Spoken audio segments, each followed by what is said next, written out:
បើសិនជាអ្នកគ្នាសួរខ្ញុំថាការផុសនៅក្នុង Facebook ក៏រវាងរូបភាពហើយជាមួយនឹងវីដេអូខ្លីៗដែលគេហៅថា Reel នឹងមួយណាបាក់លុយបានច្រើនជាងឥឡូវយើងមកមើលជាក់ស្ដែង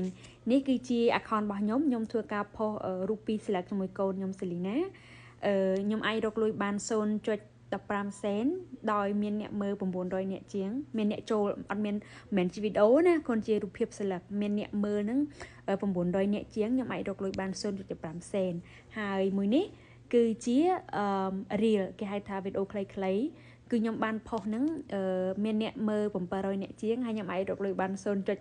នហ្នឹងហើយអញ្ចឹងបងប្អូនអាចមើលឃើញជាក់ស្ដែងនៅក្នុងហ្នឹងបានអញ្ចឹងចម្លើយគឺការផុសរូបភាពបាក់លុយបានច្រើនជាងប៉ុន្តែខ្ញុំសូមធ្វើការលើកទឹកចិត្តឲ្យបងប្អូនធ្វើការផុសទាំងរូបភាពទាំងវីដេអូខ្លីៗឬមួយក៏ជាការសរសេរអក្សរយើងផុសទាំងអស់ដើម្បីឲ្យកុំឲ្យ account របស់យើងធ្លាក់ view អញ្ចឹងបងប្អូនដែលព្យាយាមរកលុយក្នុង Facebook កុំភ្លេចព្យាយាមផុសទាំងអស់គ្នាមិនថាវីដេអូខ្លីវីដេអូវែងរូបភាពឬមួយក៏ការសរសេរអក្សរទេអញ្ចឹង